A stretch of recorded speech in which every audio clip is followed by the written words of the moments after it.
Très heureux de vous retrouver, mesdames et messieurs. Bonsoir et bienvenue à ce nouveau débat placé sous le thème Nouvelle législation sur les partis politiques. Avec moi pour en parler, Honoré Saï, porte-parole de l'UPADS. Bonsoir. Bonsoir, monsieur le journaliste. Juste à côté de Honoré Saï, j'ai juste Bernard Dangavé, le premier secrétaire de la Force montante congolaise. Bonsoir. Bonsoir, Mexan. Et puis de l'autre côté, j'ai Éric Patrick Mompouya, membre de la Fédération de l'opposition congolaise. Vous êtes militant politique. Bonsoir. Bonsoir, M. Franck. Et j'ai Morinov Yannick Ossibi, il est président du mouvement pour l'éveil de la conscience nationale. Bonsoir. Bonsoir, Mexan. Nous allons donc parler de cette nouvelle législation sur les partis politiques. Comme vous le savez, une nouvelle loi promulguée le 2 février 2017 réglemente l'activité des partis politiques au Congo. Elle met donc fin à la loi de 2011 qui était un peu souple sur le régime des partis politiques. Avec la nouvelle loi, les partis non représentatifs, par exemple, sont désormais interdits d'exister au Congo.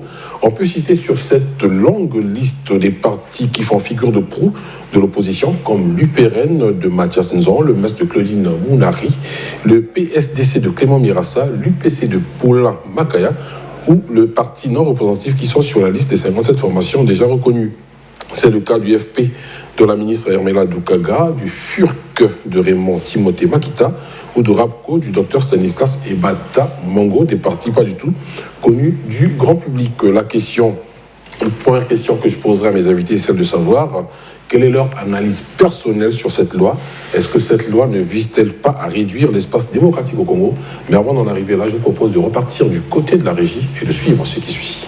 Face à quelques leaders de partis politiques, le ministre de l'Intérieur et de la Décentralisation, Zéphirin Mboulou, annonce que 49 formations politiques sont en conformité à la loi de février 2017. Loi qui contraint les partis d'avoir des sièges dans tous les départements et 7 membres du bureau issus des départements différents. À la date d'aujourd'hui, nous en reconnaissons 49. Le processus ne s'arrête pas tant que les gens veulent créer leur parti, mais il faut se conformer à la loi de 2017. Les autres partis non reconnus par le service de l'administration du territoire ont jusqu'avant 2019 pour se mettre en règle, sinon leurs activités seront strictement interdites. Malgré que le nombre des partis de l'opposition soit réduit, les acteurs politiques ne s'accordent toujours pas sur le statut du chef de file de l'opposition.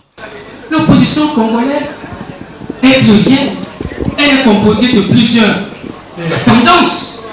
Vous ne pouvez pas dire que celui qui a été désigné aujourd'hui sur le plan politique est le porte-parole des positions du collectif des partis de l'opposition. Cette question fait trop de bruit dans le pays. La Grande-Bretagne est un chef de file de l'opposition. Parce qu'ils sont dans un système de bipolarisation politique, mais en réalité, il y a d'autres partis politiques. Au Mali, M. Soumaïla Cissé est chef de file de l'opposition, désigné selon le même mode que nous ici au Congo. Pour les formations politiques de la majorité présidentielle, il est temps que cette loi sur les partis politiques s'applique. À partir de cette annonce, ces partis doivent travailler pour se conformer à la nouvelle loi. Ce sont des principes de généralité, à mon sens, qui devaient s'appliquer à tous, y compris à moi aussi, Pulpe. Dans la même communication du ministre Mboulou, 9 associations et 2 fondations seulement ont été aussi déclarées conformes.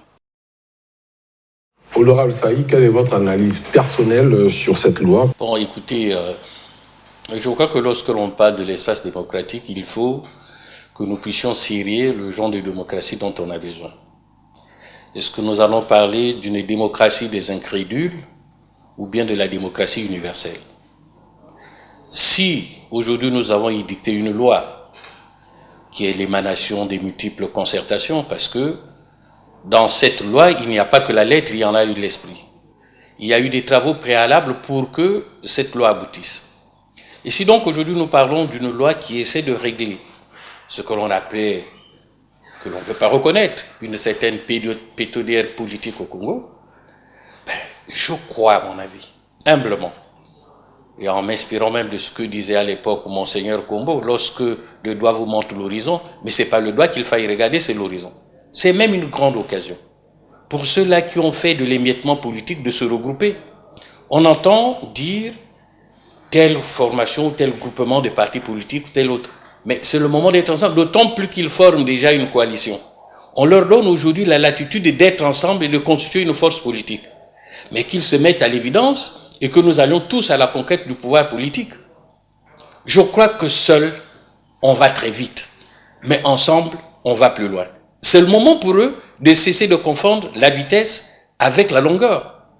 Et en tant que député d'abord, j'ai participé au vote de cette loi.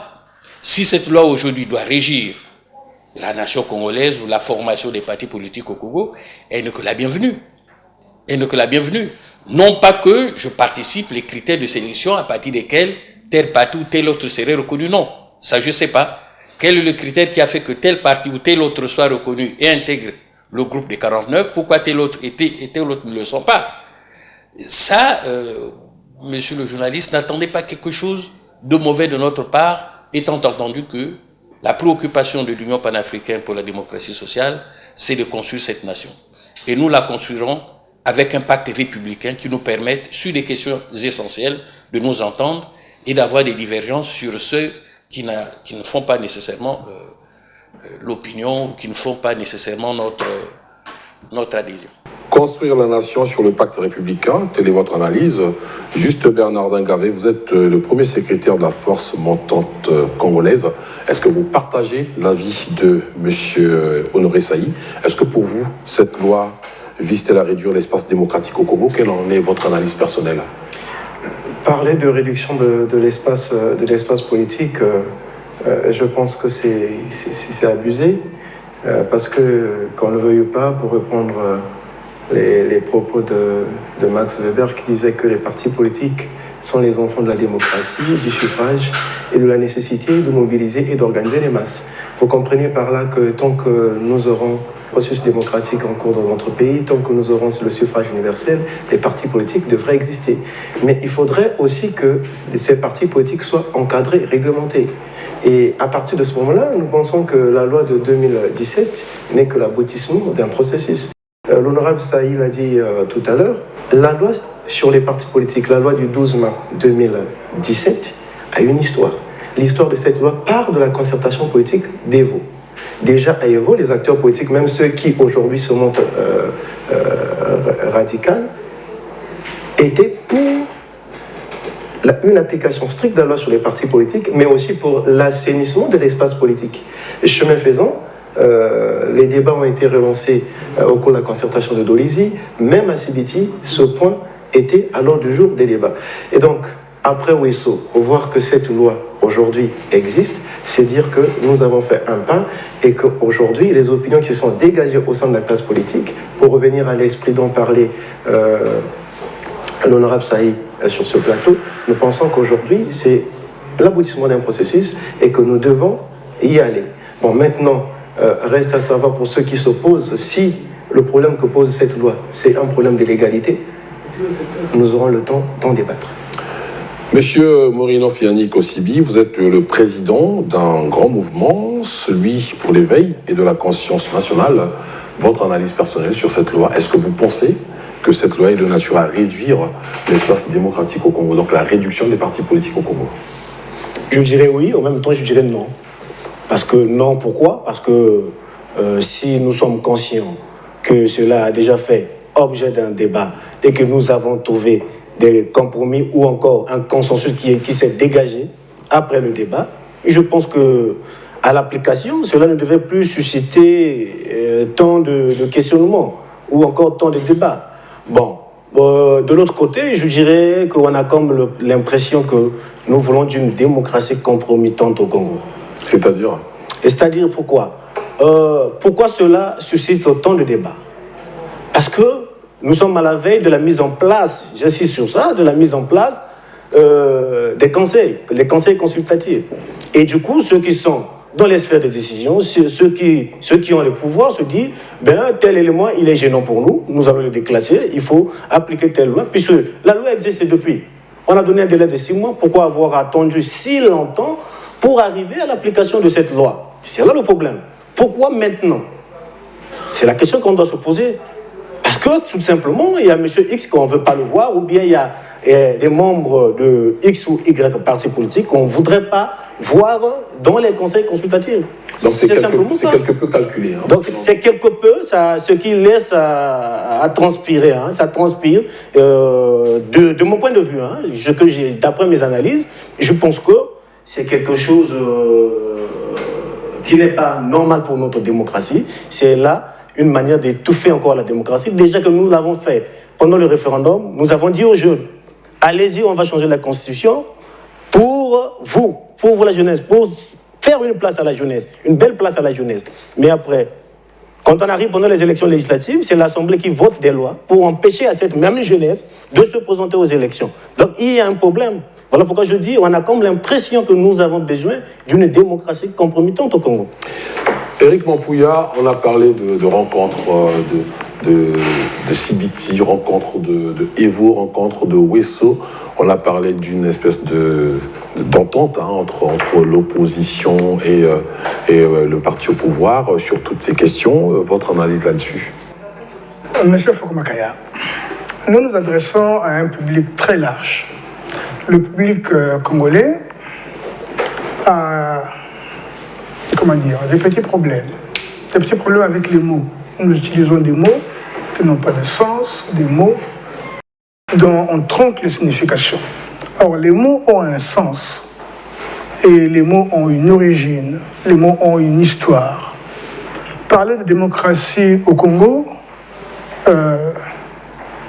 c'est un peu parler de n'importe quoi. On ne peut pas parler de démocratie au Congo. Quand vous regardez la fiche pays dans les dictionnaires, regardez, vous avez le dictionnaire le plus regardé dans le monde, maintenant c'est Wikipédia. Le Congo, le système politique du Congo est décrit comme autocratique. Autocratique, c'est le mot qu'on utilise diplomatiquement pour ne pas dire dictature. Or, on ne peut parler d'opposition que dans une démocratie. Dans une dictature, on ne parle pas d'opposition. Mais pourtant, il existe au Congo, puisqu'il y a un chef de file de l'opposition. Alors, c'est les mots, c'est pour ça que je dis, il y a une ambiguïté au Congo, on galvaude les mots. Autrement, on utilise des mots. Cette opposition n'existe pas. Au Congo, il ne peut y avoir, avec le régime politique que nous avons, il ne peut y avoir que des résistants. Parce qu'il y a des lois uniques, il y a des lois qui ne sont pas des lois, il y a des lois catégorielles, il y a des lois qu'on fait pour écarter certains. Et dans une démocratie, ça n'existe pas. Regardez la définition de démocratie. Il y a même des journalistes qui s'amusent à ça dans les plateaux de télévision, dire que voilà, on est en démocratie, la démocratie à la congolaise. Qu'est-ce que ça veut dire démocratie à la congolaise? Ça ne veut rien dire. Une démocratie, il y a des normes. Et ces normes-là, pour être en démocratie, il faut les respecter. Donc au Congo, nous ne sommes pas démocratie. Au Congo, nous ne sommes pas en démocratie. Cette loi n'existe pas, et donc l'espace démocratique n'existe pas non plus. Nous, c'est notre vision. Ah d'accord. C'est notre vision, qu'il n'y a pas de démocratie au Congo. Étant donné qu'il n'y a pas de démocratie au Congo, toutes les lois uniques qu'on prend à gauche et à droite ne nous concernent pas. Nous nous battons pour mettre à mal ce régime-là pour que le Congo devienne véritablement démocratique, qu'il y ait des lois qui aient un caractère général, qu'il y ait des lois qui concernent tout le monde et non pas des lois catégorielles. Alors vous n'êtes pas de l'opposition. Vous aviez dit que vous êtes résistant. Vous répondez en tant que résistant, c'est de votre libre arbitre. Hein. Vous êtes un citoyen congolais. Revenons à la question, pour ne pas aller dans votre théorie des résistants, revenons à la question, en tant que citoyen congolais, de l'opposition ou pas, ou de la majorité présidentielle, ou je ne sais, votre qualificatif, en tant que citoyen congolais, pensez-vous que cette loi est normale et qu'elle n'est pas de nature à détruire la démocratie au Congo? Alors, en tant que citoyen congolais. Dans un pays normal, en tant que citoyen congolais, dans un pays normal, il est normal que le gouvernement prenne des lois pour assainir la vie en société. C'est tout à fait normal. La loi est ce qui nous civilise. S'il n'y a pas de loi, on repart dans la jungle, on maintient la loi de la jungle, c'est-à-dire c'est le plus fort qui gagne. Et nous, ici au Congo, c'est le plus fort qui gagne. On croira que nous sommes dans la loi de la jungle. En tant que citoyen, effectivement, dans le but d'assainir la vie politique du Congo, il fallait mettre des critères, il fallait mettre des règles pour qu'il y ait, au minimum, je dirais, 4-5 partis politiques. Mais la loi devait être juste sur des critères que tout le monde peut vérifier et non pas des lois qui sont vraiment... C'est des lois pour exclure, mon collègue a dit ça, voilà, c'est des lois pour exclure certains. Vous dites que vous êtes membre de la fédération de l'opposition congolaise, vous n'avez pas dit que vous êtes membre de la fédération des résistants congolais, donc vous êtes opposant. Là encore... Vous l'avez bien accepté, on l'a dit aux téléspectateurs. Vous êtes opposant ou résistant, mais ici vous êtes membre de la fédération de l'opposition congolaise. Donc vous êtes, en fait, quand je vous comprends bien, vous êtes de ceux qui ont été, semblerait-il, écartés Vous faites partie des échoués en quelque sorte, et ça vous révolte. Mais le temps de réfléchir, Honoré Saïd, vous avez quelque chose à dire? Honoré Saïd, vous avez la parole. S'il vous plaît, M. Montpouillat de m'accorder la parole. Je dirais une chose comme ça. Vous savez, des études de philosophie où je crois que je peux me remémorer Leibniz, il dit la loi, c'est le contraire de ce que les hommes désirent. Or, les hommes eux-mêmes sont sous-tendus par le penchant au mal, le penchant à la méchanceté et le penchant à la fragilité. Il y a donc beaucoup de raisons que certaines personnes en face de la loi aient une réaction, soit d'admission, soit de repulsion. Tant que ça ne vous arrange pas, vous dites la loi est mauvaise ou bonne. Ça dépend du contexte dans lequel vous vous situez. Nous avons un État à construire. On ne peut pas dire que ceux qui sont au pouvoir sont parfaits. Non. Quelles sont les limites de leur perfection? Comment peut-on apporter de l'eau au moulin pour que le pays aille de l'avant? C'est bien beau de dire, de nous comparer même à certains États. Mais monsieur le journaliste, dans quelle sphère du monde nous nous retrouvons? Dans la sphère des pays dits sous-développés. Quand on est dans un pays sous-développé, quel est le critère déterminant? C'est que même les chefs d'État ne sont pas libres. Ils reçoivent les dictats des anciennes puissances coloniales. Et que le chef d'État lui-même au pouvoir s'assoit sur une bourgeoisie militaire. Que la bourgeoisie militaire est assise sur la bourgeoisie civile. La bourgeoisie civile est assise sur les larges masses militaires. Et enfin, les larges masses militaires sur la masse populaire, donc la population tout entière. C'est pourquoi nos constitutions, nos lois, autant qu'elles devaient nous permettre de sortir d'abord du carcan de notre assujettissement vis-à-vis de l'Occident, devaient prendre un temps. Et je vous dis que pour construire une nation, il faut être patient. C'est le contraire.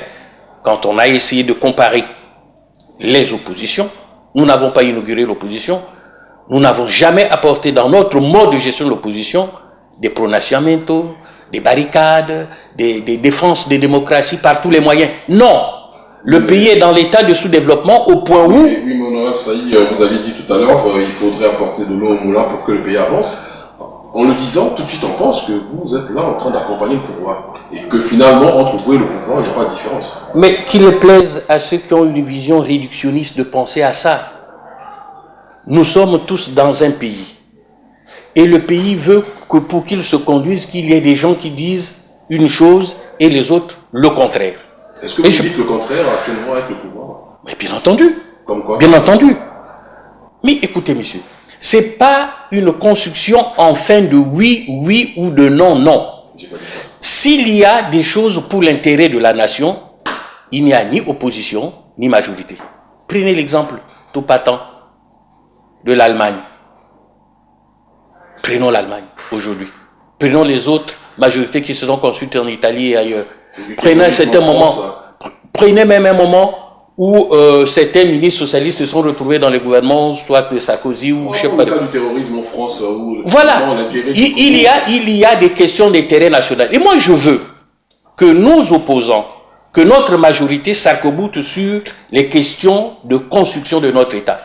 La vision du Congo. Est-ce que vous ne pensez pas que lorsqu'il y a question d'intérêt national, finalement, il n'y a pas d'opposition, il n'y a pas de parti mais vous êtes tous ensemble, est-ce que vous ne pensez pas que quelque part, finalement, vous faites corps avec le parti au pouvoir? Mais dis donc, il faut plutôt dire, est-ce que nous sommes tous des Congolais ou non? Pas faire corps avec. Il y a Bernardin qui veut parler, et puis Eric prendra la parole. Allez. Mais bon, on va revenir sur ce que nous avons dit tout à l'heure. Nous avons dit qu'il s'agit d'abord d'entrer le jeu, de voir ce qui pose problème pour nos amis qui jusqu'aujourd'hui ont du mal à comprendre qu'une république doit avancer. C'est qui ces amis-là? C'est qui? Moi mais non, mais tout à l'heure nous avons suivi... ah d'accord, vous parlez de Eric. Et tous ceux qui sont pour Eric. Avec leur plateforme qui est à la fois opposition et résistante. Finalement, nous savons plus si elle est... Ils ont une fédération, c'est marqué, membre de la fédération de l'opposition. Ils ont une fédération. La fédération de l'opposition, mais oui, c'est défini comme des résistants et ils se définissent comme des résistants. Bref, ne rentrons pas dans ça, mais c'est d'abord de dire quel est le problème que cette loi pose. Est-ce un problème de légalité ou simplement qu'il y a une frange des compatriotes qui ont du mal à emboîter le train.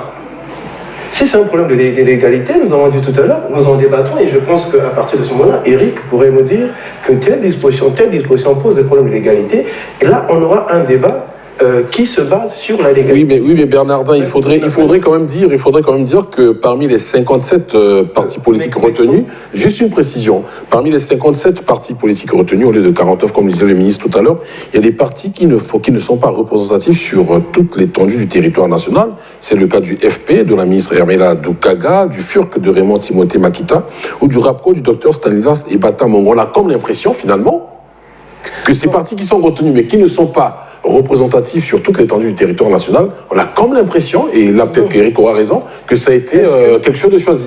Alors, Maxon, là encore, je reviens. C'est qu'une question. Je reviens encore sur ce que j'ai dit en amont. Oui. Je dis bien revenir, souvent. Ben oui, mais parce que lorsqu'on est sur un débat, on doit rester constant dans sa démarche. Nous avons posé un principe. Nous avons dit quel est le problème que cela pose. Est-ce un problème de légalité ou un problème de légitimité? Parce que tel que vous parlez, écoutez, Maxon, représentatifs Maxon, s'il vous plaît. Il y a des partis qui ne sont pas représentatifs, qui sont sélectionnés, qui sont admis. Maxon, s'il vous plaît. Comment est-ce qu'on explique cela? Maxon, nous avons la parole. Vous allez nous accorder cette... allez-y. Bien sûr. C'est votre plateau, allez-y. Alors, et je dis encore une fois de plus qu'il y a un problème souvent dans la tête des Congolais. Les gens ont du mal à faire la différence entre la légalité et la légitimité. Je peux être dans la légalité, mais ne pas avoir la même légitimité que Rick ou l'honorable Saïd qui est ici sur ce plateau. Alors, non, s'il vous plaît.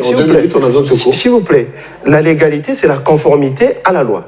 La légitimité, c'est ce qui vient de l'opinion populaire, de l'opinion publique. Donc, quand vous citez ces partis-là, est-ce que vous les citez sur la base de leur légitimité, du fait que les différents responsables sont restés longtemps sur la scène politique, ou bien on les voit beaucoup à la télé, sur le terrain, que vous pensez que ces partis sont représentatifs, ou bien parce que vous avez vérifié les critères tels que explicités par les textes pour dire, voilà, les textes disent que pour être reconnu, il y a tel critère à remplir et que c'est parti. Vous les connaissez, allez-y, citez-les. Mais la loi, elle est claire là-dessus, Maxon. La loi, elle est claire. Critère, c'est l'un des critères au niveau de ces partis, on parle de la représentativité sur le plan national. Il faudrait que les partis puissent avoir des sièges dans la grande partie des départements du pays. Et si vous voyez les listes qui sont sorties, ou sur tous les territoires, la loi dit que c'est sur l'ensemble. La loi, c'est sur l'ensemble du territoire. Mais il arrive qu'on puisse accorder des circonstances atteignantes à une formation politique qui a déjà rempli sur 10, 11 départements sur 12, à partir de ce moment-là, il peut avoir... pas toute l'étendue du territoire national. Mais déjà... On ne va pas accorder à ce parti qui est présent dans 10 départements le même profil ou la même qualité qu'on accorderait, par exemple, à un parti comme l'UPADES ou le PCT, je ne sais pas. Mais c'est pour ça que nous parlons des problèmes de légalité et de légitimité.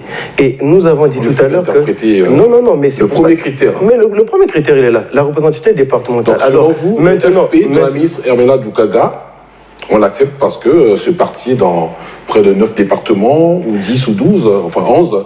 Le fait de Raymond Timothée Makita ou du RAPCO de Dr Stanislas. La loi, elle est claire. La loi dit que c'est sur l'ensemble du territoire national. Alors, moi, ici, et j'aimerais que ceux qui vous ont produit cette liste, si c'est vous-même, que vous puissiez me dire, voilà ce que dit la loi.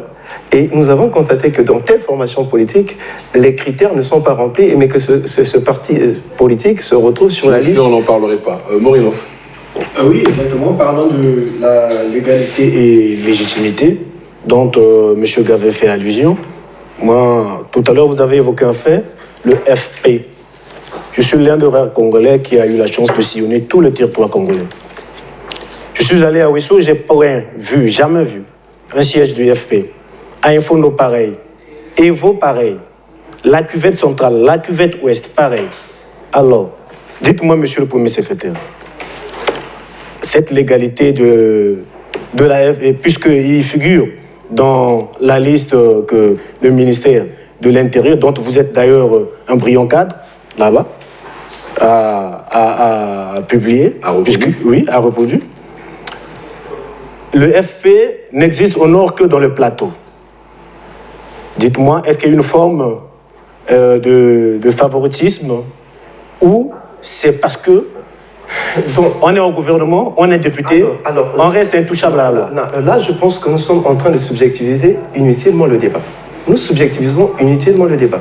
Parce que jusqu'à preuve de contraire, vous êtes en train de vous baser sur des éléments qui, de mon point de vue, sont fictifs. Parce que vous n'allez pas me dire, non, s'il vous plaît, vous n'allez pas me dire que vous êtes parti à Ouesso pour faire la prospection, pour voir quel est le parti politique qui est représentatif, quel est le parti politique qui n'est pas. Je ne pense pas que vous êtes parti à Ouesso pour ça ou dans les autres départements. Dommage que le mois étant à Estable, je ne pourrais pas parler de moi. S'il vous plaît. Alors, ça veut dire quoi? Ça veut dire que, certainement, que vous n'êtes pas passé dans une artère où il y a l'enseigne de ces partis politiques dont vous citez, et que vous croyez que ces partis politiques n'existent pas dans ces départements. Je vous le concède, mais ici, discuter sur des critères qui sont contenus dans un texte, et donc vous n'avez pas la possibilité d'apprécier. Je dis que nous sommes en train de subjectiviser inutilement le débat. Aujourd'hui, il s'agit de constater qu'il y a le principe de la légalité qui est posé. Quoi qu'il y ait certaines formations politiques, du fait de la longévité sur la scène politique de leurs dirigeants, qui ont une certaine légitimité dans l'opinion populaire, soit du fait des positions qu'ils défendent, et qu'aujourd'hui, qui ne se retrouvent pas sur la liste. L'honorable Saïd l'a dit tout à l'heure, vous savez, la loi, l'attitude de chacun de nous vis-à-vis de la loi dépend des intérêts. Ok, monsieur le Premier secrétaire, on va marquer une pause, on va avancer et puis on reviendra par la suite pour répondre à d'autres questions qui restent, des questions qui sont aussi chaudes que la toute première question qui a été posée. Mesdames et messieurs, tout à l'heure.